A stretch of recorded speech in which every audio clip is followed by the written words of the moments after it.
What up, ladies and gentlemen, gents without sense, as Flynn would say.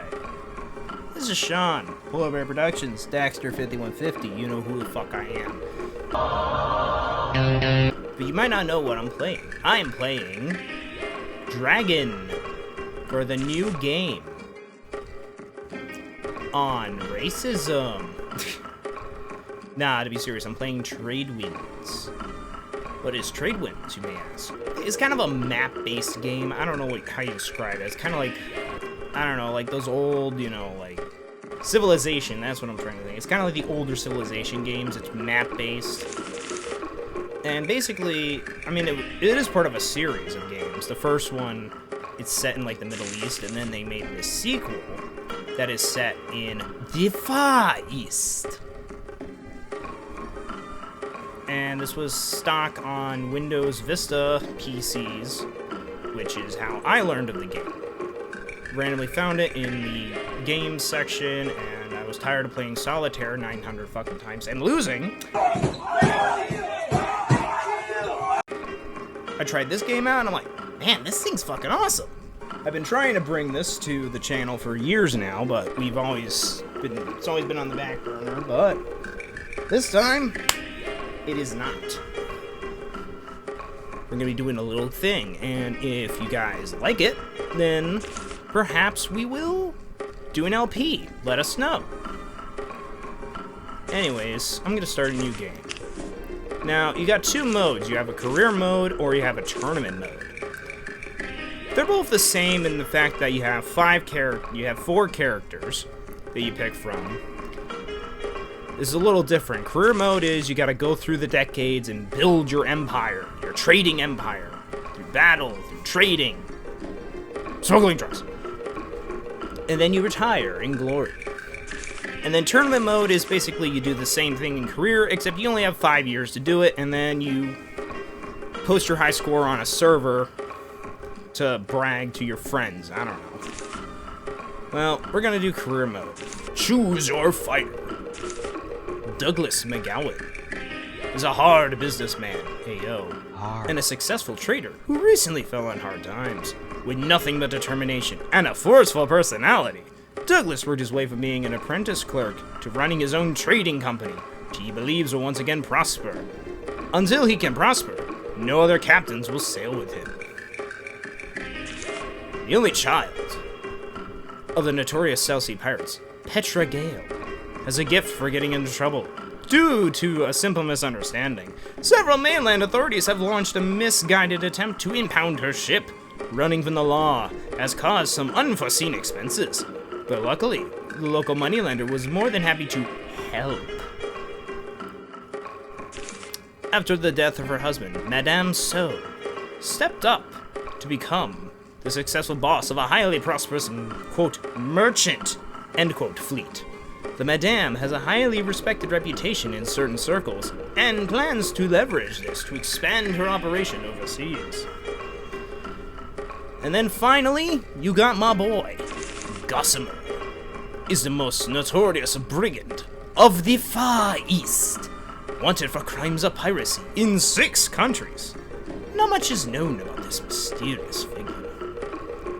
So, in case you can't tell, each of these 4 have an advantage and a disadvantage. Now, I never played as Madame Sao or so, I can't pronounce that word, sorry. I think it's Sao, yeah. I never played as Madame Sao. I've played as Petra Gale every once in a while, and I played as him a few times, and God, he sucks. He only has like 2 ships, and they're both tiny little ships. I'll get into that later. But yeah, he sucks. Now, there are 2 characters that I prefer. That being Petra, even though I haven't played her much, and Gossamer.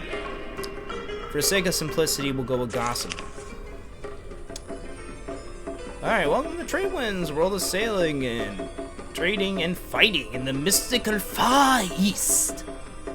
Explore the buildings in this town by clicking on them and hit the set sail button on the bottom left when you are ready. Okay, I'm gonna stop before I get hate mail.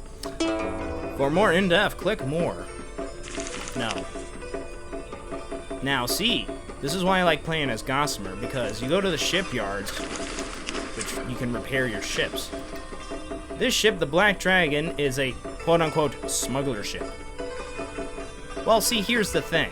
This is an advantage, but it's also a disadvantage, because, see, because it's a pirate ship, this ship can only be repaired in the pirate city of Shangri-La.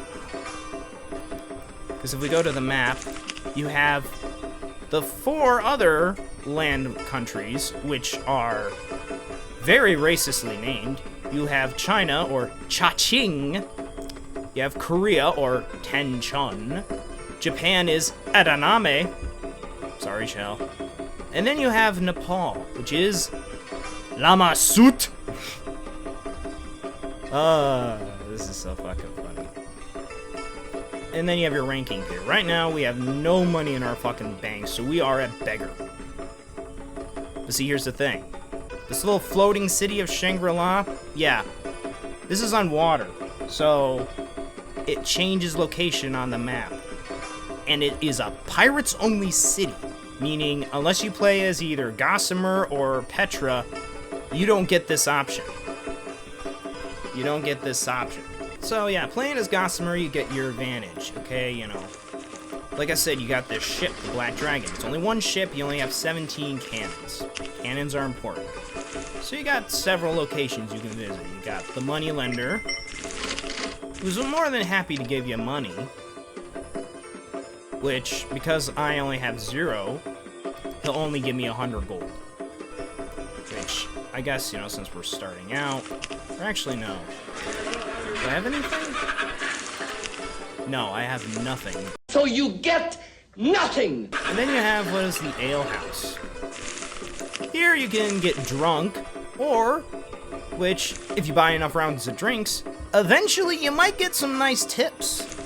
They'll tell you which cities are the best to go for what prices, and this and that, and the reasons why. Like, in one of them, I think in Lama Suit, in like August, I think, there's a festival where, you know, that preaches non-violence and shit, so because of that, you know, the price for guns, arms, if you will, is extremely low. And then in other towns, like, you know, you have your 4 items. You have your general merchandise, which is like food and shit. You have arms, aka guns, silk and textiles, which is, you know, as it explains.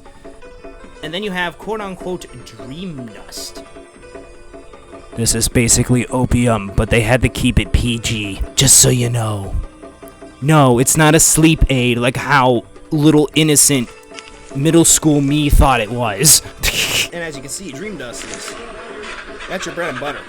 When you get enough money in the bank, you can get that. So, no, I don't want to go there. I want to go here.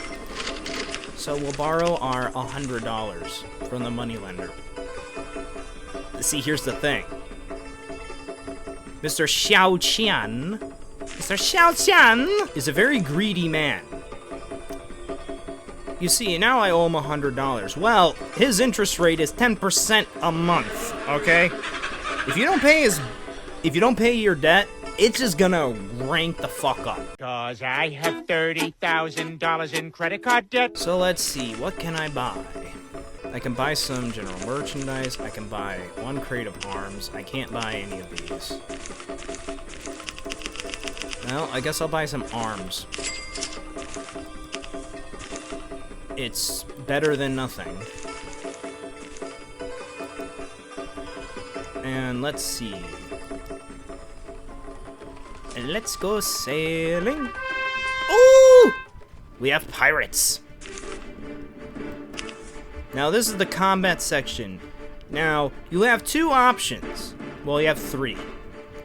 You can attack, or if you don't think you can make it, you can try to run away.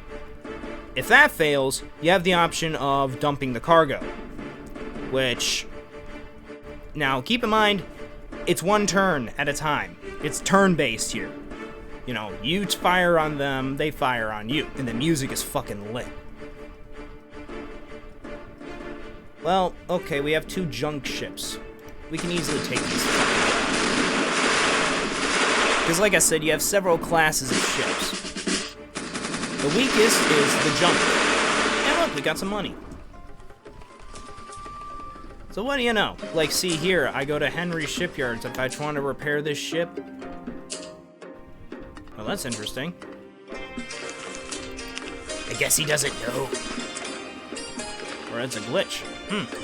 Normally he'll say, "You take me for a fool? I won't touch your filthy pirate ship." Maybe he doesn't know. And look, 160, so I will sell that. And we will repay my debt to the moneylender. And then we'll go to the bank. Welcome, esteemed patron. I hope you are not had the misfortune of dealing with my dishonorable brother, the moneylender. The bank is great because, you know, keeps your money in a safe place and you can occur it. So I think I'll put 100 in there. And we'll buy some shit. What can we buy? Or actually, no. Let's get drunk. See if we can get some intel here. Because I'm carelessly hear the following tip. Never lick frost off a flagpole. Yeah, okay, because I'm brand new, they're not gonna give me shit. I see. Yay, we'll buy my crate of arms. And let's go to... Okay, 2 junks. We can take them out. Like